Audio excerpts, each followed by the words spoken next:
نبی صلی اللہ علیہ وسلم فرمائی انا زعیم ببیت فی ربز الجنت لمن ترک المراء وان کان محقا. ززی موارم رسول اللہ صلی اللہ علیہ وسلم فرمائی ززی موارم داغ کست پارا چی آغا جگڑ پریدی اگر که په حق بانے دے اگر که په حق دے خوش جگڑے پری خودلا دا جنت پا یو سیٹ کی روزر کی سیٹ تا دا جنت پا یو سیٹ کی زور دا کور زی مواری ورکوم جستار پار بالتی یو کوری مثال په تو چار باندې په دروغ دا وکړه ته خپ حق باندې خو ته اشاره جګړې مګړې نشم کولای اوري زما مال له دی په دروغ باندې قسم هم کوي دروغ باندې دی جګړم پې کوي بد ته پاتې اوري ته عزت الله عزت ما دته حواله کړی بس الله ته مې حواله کړی دی.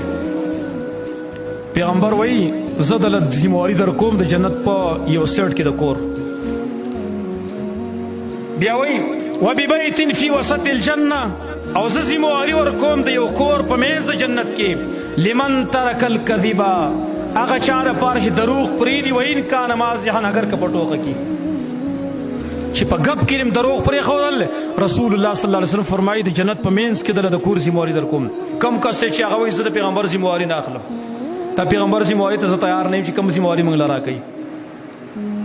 دروغ پرېږدوئ اگر که په ټوکه کې په ټوکه کې هم دروغ پرېږدئ دا موږ چې بلې دروغو کې اخته شي خو په دې وجه باندې چې موږ پکې ټوکه او رښتیا کوو ټوکه او رښتیا پکې پرېږدئ عادت کوئ ځان د رښتیاو سره دروغ پرېږده په ګپ کې هم پرېږده مه ویوه دروغ څه فایده ده پکې دا زموږ الله ویلي دي چې مه ویوه نو ولې ویمه.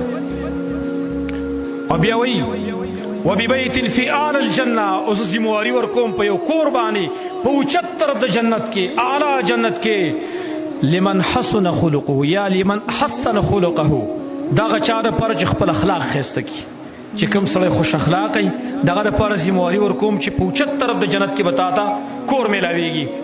امام ابو داود حدیث نقل کړی بے اسناد صحیح ویل للذی یحدث بالحدیث لیضحک القوم فیکذب ویل له ویل له ہلاکت تیرا کس دپاره چا خبرې کوي او دروغ وی پائے کې دیر پار چې خلق وخندي مجلس گرم کړي په دروغ باندې خلق خندي را خندي.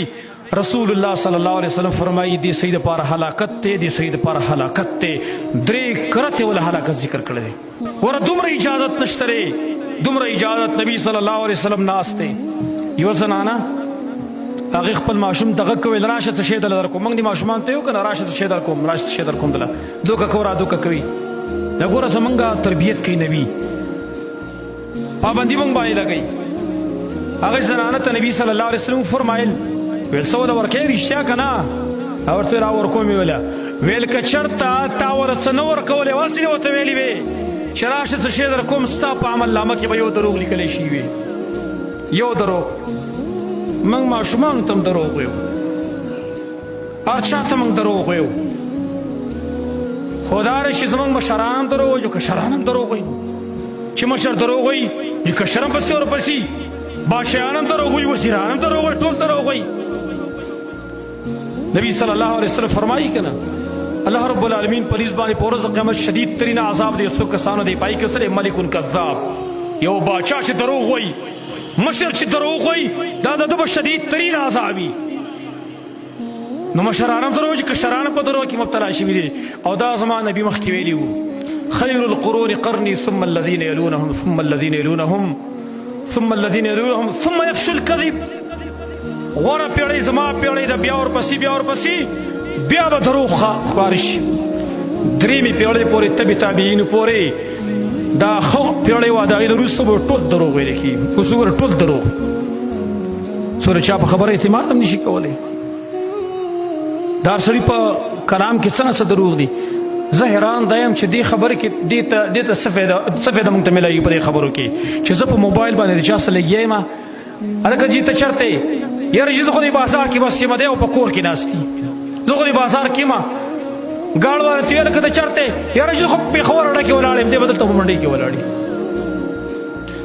دومره موږ لکه بې حیا شو موږ دومره زموږ نه حیا ختمه شوه چې دومره په ښکاره سترګو کې دروغ وایو چې دا هم زموږ په څېر کېدلی دی چې الله موږ ویني الله موږ ته ګوري صرف ته یو کس ته خوشحالولو دپاره چې یاره دې سړي ته که زه رښتیا وویم دا به زمانه خفه شي د یو کس ته خوشحالولو لپاره خپل عظیم الله زه خفه کوم. الله دې خفه شي خیر دی، خو چې دا پلانې سړی پته نه لګي چې دا کومه بلا ده چې دا خوشحاله شي قرطی، او الله دې خفه شي خیر دی. دومره ظلم څوک نه کوي د خپل ځان سره، دومره ظلم د الله په حق کې څوک نه کوي لکه څنګه چې موږ کوو. دا ټوله دنیا دې خفه شي، زړه دې الله وله وشي، خو چې زما الله خوشحاله زه په خلکو څه کوم. زما رازق، زما مالک، عزت ورکوونکی، ذلت ورکوونکی، هر څه ورکوونکی زما یو الله دی.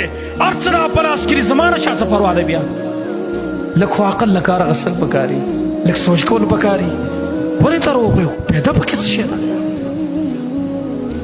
او ګوره هغه کار چې هر عقلمند سړی هغه قبیح ګڼي، هغې ته موږ لاس ورارتلی دی. کوم سړی تاسو راته ویوئ کوم سړی دی چې هغه د دروغجن سړي صفت کړی؟ لاس یې چوت کړه. چا د دروغجن سړي صفت کړی چې پلانی سړی ډېر ښه دروغجن سړی دی؟ هغه سړی څه وایي؟ پلانی سړی ډېر رښتینی سړی دی، ډېر امین سړی دی. ولې بې دا صفت موږ نه اختیارو؟ ولې دروغ وایو؟ او دروغ قسمونه دي. ګورئ قسمه قسم دروغ خلک وایي. ګوره نیکان خلک چې کوم دي هغوی ځان له پکې دروغ شامل کړي. صیبه څوک په الله باندې دروغ وایي، څوک په رسول باندې دروغ وایي، او څوک چې کوم دی په سوداګانو کې دروغ وایي، څوک استادان دي هغوی په حاضرۍ کې دروغ وایي. غیر حاضري به یې کړي، رجسټر کې به دستخط وکړي. که د مدرسې استاد دی که سکول استاد دی، اکثر هلته به دستخط وکړي چې زه حاضر شوی. دا دروغ نه دي، دروغ څخکر خو نه وي، دا دروغ دي که نه. افسر به صیبه دفتر ته یې راغلی، هلته به دستخط کړی او چې زه حاضر شوی وم، زه فلانم او زه فلانم. دا قسمه قسم طریقو باندې دروغ ویل کېدلی شي، قسمه قسم طریقو باندې.